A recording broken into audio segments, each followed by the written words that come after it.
Jays fans, I'm finally back. It's been a long but incredible week. If you guys watched the videos that I posted prior, you'll know that I was in California for the past week, from Sunday till touchdown at about 6:30 Toronto time this morning. So I had a little bit of a nap when I got home because I was absolutely exhausted. But it's trade deadline day. And I can get more into the LA stuff and how the trip was and all that stuff if you guys would like. If not, that's totally cool. I was at all three Jays and Dodger games. If you watched after Game 3, I actually got caught on TV. I got a few things sent to me because of it. I was bringing my Canadian flag, and I was flying that thing loud and proud.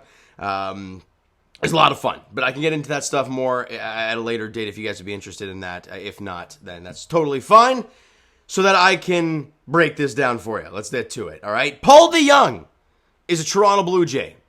Now, why is Paul De Jong a Toronto Blue Jay? Well, I mean, I've been watching all the Blue Jay games as well, keeping up with everything. We all know what happened with Bo Bichette yesterday, and still remains unclear the severity of it. We heard from, I think it was John Heyman, says it's not as bad as they think, and this, but until we get concrete stuff, I ain't believing nonsense.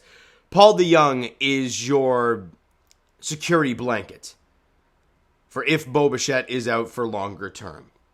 Whether that be the rest of the season, whether that be a few weeks to a month, whatever the case may be, Paul De Jong is here for that reason. Now, who is Paul De Jong and what is he going to bring to the Jays? Well, I'll tell you this. He ain't a great bat, okay? He's not a guy who's going to come in and change this team's fortunes. That's not going to be the case. And we've also heard the Jays are the front runners for Teoscar Hernandez, and I know people are saying, well, he's having a bad year, this and that, he's a free agent at the end of the year. Yeah, exactly. That's my point. He's not having a good year. He's a free agent at the end of the year. You're not going to have to give up too much. He has probably told the Mariners that if the Jays are interested, get me there. Hopefully. If that's the case, the Jays won't have to give up much for him. And let's be honest, if you're Teoscar Hernandez, you're coming to a place where you feel real comfortable. Now, I'm not saying everything's going to change for him and instantly he's going to be the hitter he was for the Blue Jays. I'm not going to say that, because you never know. But it makes it a lot better for him. And a lot easier for him. It really, really does. No pressure, really. But anyways, back to the whole Paul De Jong stuff. What is he actually going to bring to the team? I said what he's not great at with the bat. But I will say this. What have the Jays been awful against this year? Lefties, right? It's for some reason, with all the great right-handed bats, they just have not hit lefties well this year. Also, what have they been horrific at? And they've been horrific at in the last few days as well. Hitting with runners in scoring position, right? It's been the story all season long. Well, let me give you a couple numbers here. Again, I'm not sure how much what the sample size is or whatnot, but Paul De Jong has a 129 WRC plus. Let me give it to you perspective. 100 is average. So 129 WRC plus is very good versus lefties this year with elite defense. And it's got 2 club options. So in hindsight, you could have him, if things go great, 2.5 years. So yeah, they love their sort of control and whatnot. Well, they got it with him. Only an 85 WRC plus against righties. So that's where the kind of the swing in the offense comes through. He's great against lefties, meh against right-handed bats, or right-handed pitching staffs, but great defensively. So that's kind of what you're doing with Bo Bichette. You know you're going to get great defensively from Paul De Jong, great anything offensively against righties you'll take, and lefties you expect him to put a little bit of punch to it, right? And another number that I wanted to bring up to you guys, because again, I brought up hitting with runners in scoring position for a reason. Paul De Jong's WRC plus with men in scoring position this year, and again I will say 100 is league average, 112 is Paul De Jong. So again, the bat may not be great, but he's above average player with hitting with runners in scoring position. Want me to put it even more into perspective for Blue Jay fans? That would rank 4th on the Blue Jays behind Bo Bichette, Whit Merrifield, and Vladimir Guerrero Jr. So, not saying they brought him over just because of that. They obviously brought him in because of the defense and the Bo Bichette stuff. But with a guy with the club options that's having a good year as well, mashing lefties and hitting runners in scoring position, 2 things the Blue Jays have not done at all this year, it's a good sign. It's a really good sign. And it's a good trade because they didn't give up really anything. I looked at the guy that they traded away to the St. Louis Cardinals, and I never heard of the guy. Never heard of him before. And I looked up his numbers. He's like 24 in advanced A-ball, and numbers are good, sure, but you're 24 in advanced A. There's a reason for that. So, he wasn't top 30 prospect or anything like that, so not a big deal at all for the Toronto Blue Jays trading that away for a guy that you could have for 2.5 years and could make an impact on the defensive side of the ball for your team. Now, let's get into the juicy one that happened yesterday? No, not yet. Hold on. My days are all screwed up right now. A couple days ago? I don't know. They got Jordan damn Hicks from the Cardinals. They've been doing crazy business with the St. Louis Cardinals, getting Genesis Cabrera, who, my God, he's been good. Hadn't he been fun to watch? A guy from the left side who can throw 95 plus. He was hitting 97 at one point and looked real good. He's been phenomenal so far as a Blue Jay. He wanted to leave St. Louis because he wanted more leverage stuff. And my God, has he gotten leverage stuff with the Toronto Blue Jays, but he has excelled in those spots. So very, very good stuff for the Toronto Blue Jays. Getting Genesis Cabrera for, who was it they got rid of? Who the hell was it? Wasn't Trent Thornton. No, who the hell was it? I don't know. It wasn't anything special. So there's that. But now let's get to the juicy stuff. Jordan Hicks is a Toronto Blue Jay. Dude pumps velocity. What is something we talked about we wanted last year and even throughout the offseason? The Jays needed velo out of the bullpen. You needed some sort of velocity. None of these guys who throw 92, 93 with some movement. No, because if you miss with 92, 93 in a bad spot, you're going to get burned. Well, Jordan Hicks this year has touched 104.3, and he's like averaged in their hundreds. He's thrown the most amount of 100+ mile an hour pitches in the league this year. He's only 26 years old, albeit a free agent at the end of the season. 3.67 ERA, 3.02 FIP, 41 and 2/3 innings this year in 40 appearances, and he has 8 saves this year. And I believe he's got like 60 odd punchies or something like that. Dude's filthy. Like, I'm sorry. It makes your bullpen that much better. It really, really does.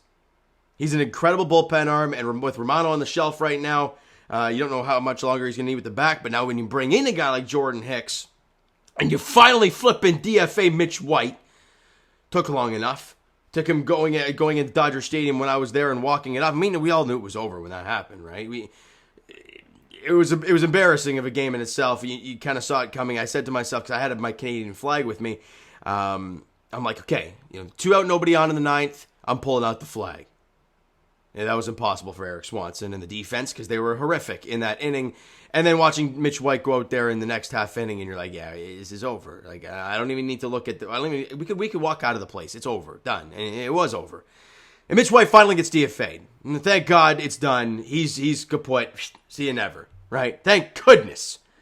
But bringing a guy like Jordan Hicks, it's phenomenal. He's dealt with some injuries at times. That's why it's he struggled the last couple of years. Didn't have some playing time as well in the sense of being hurt.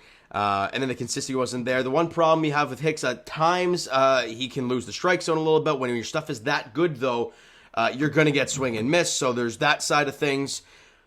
Now, what did the Blue Jays give up? I mean, I think by now, Cardinal fans have kind of done their deep dive on what Adam Kloffenstein and Sam Robersse are.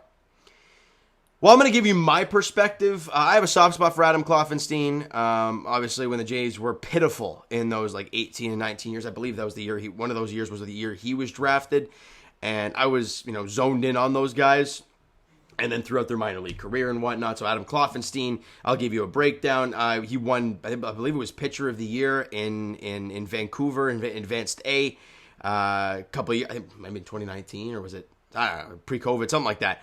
And he was dominant. He was really, really good. And you're like, man, this guy's a punch-out machine. He's phenomenal. He's really, really good. Then he made the jump to Double-A last season and really, really struggled. Dropped out of the top 30 prospects in the Blue Jays organization, and it was not great, right? He really had a bad year, kind of fell off for a lot of people. This year, he's found it again. He's an ERA like 3.20, something in around there with the New Hampshire Fisher Cats. Strikeouts are up now. He's over a strikeout per game. He's been really good this year for New Hampshire. He's only 22 years old, so it's a big piece there. But again, will it play at the next levels?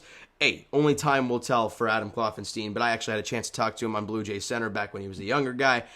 So I got a little bit of soft spot for him and it's unfortunate seeing him go, but bringing in a guy like Jordan Hicks, you got to get rid of something to get something, right? They may have gone a little high, but prospects are prospects. Look at Jose Barrios' stuff. Austin Martin hasn't hit the big leagues yet. Remember when he was a no-miss prospect? And Simeon Woods Richardson hadn't done anything either yet. So, and we're now, this is year 2.5, 3, something like that, into the Jose Barrios. So, prospects are prospects, man. You really never know what's going to happen. And Sam Robersse, a young guy, young arm, dominated last year in the lower minor leagues, hit AA this year, has had a decent season. ERA was just north 4. Again, he's a younger guy, but apparently the stuff isn't as spectacular as you were hoping for. Again, it's a lottery ticket, young prospect. Who knows what's going to happen? He's in AA at 21 or something. So positive thoughts there for Cardinal fans, I guess, and I didn't want to see him go, obviously, a top 10 prospect in the Jays organization, which already doesn't have a great farm system, so whatever. But bringing in a guy like Jordan Hicks for a couple months at the very least, you're going for a playoff run. You're going to push. You got to push. You're in a wild card spot. The Astros just landed Verlander back. The Orioles, I believe, I haven't checked craziness to this point, but I believe the Orioles haven't done not much to this point. The Yankees haven't done anything to this point. The Rays, I think they acquired Savali, but other than that, nothing crazy. So for the Blue Jays, they need some stuff. They need that middle-of-the-order power bat. They desperately need it, because the problem is with this team, they aren't home run hitters. Sure, you can talk about Vladdy and this and that and Springer and Bo and all that great stuff, Matt Chapman. They're not home run hitters. You can't expect a guy to go deep into that bat. They bring in a guy like Teoscar Hernandez, who you've seen do it for years and years in the past. The middle-of-the-order bat, right-handed bat. I mean, it's what this team needs, and they're the front runners. I'm going to quickly check before I finalize this off that nothing is imminent as of yet, but we heard from John Heyman and I think it was, I don't know who it was, but the front runners are the Blue Jays. So we'll see what happens, but as of right now, Genesis Cabrera, Jordan Hicks, and now Paul De Jong, our Toronto Blue Jays. All right, so I'll be here throughout the rest of the day breaking down trade deadline stuff. Right after this one, though, I'm going to do my games recap over the past week. It's going to be a long one, but I'll break it all down for you. All right, so thank you guys so much for listening and watching. If you liked the video, hit the like button. Subscribe if you've not done so already. Twitter, Instagram, comment down below all your thoughts on the trades and the acquisitions the Blue Jays have made over the last couple of weeks with Genesis Cabrera and Jordan Hicks and Paul De Jong and the emergence of Jay Jackson. All that stuff, guys, let me know down below. Twitter, Discord, Instagram, TikTok, all that stuff is down there as well, so follow up there if you guys have not done so already, and I will talk to you guys, of course, right after this, talking to you guys about the games that just passed. And maybe a little later on, Teoscar Hernandez edition. We'll see. And then I will talk to you for sure later tonight, Game 2 of the 4-game set against the Baltimore Orioles at Rogers Center, hoping for a different result. Hyunjin Ryu gets the start for the Blue Jays. Kind of worried about it, but we'll see how it goes. Thank you guys so much for listening and watching. I hope you enjoyed the video and the trades video. We'll talk to you guys then.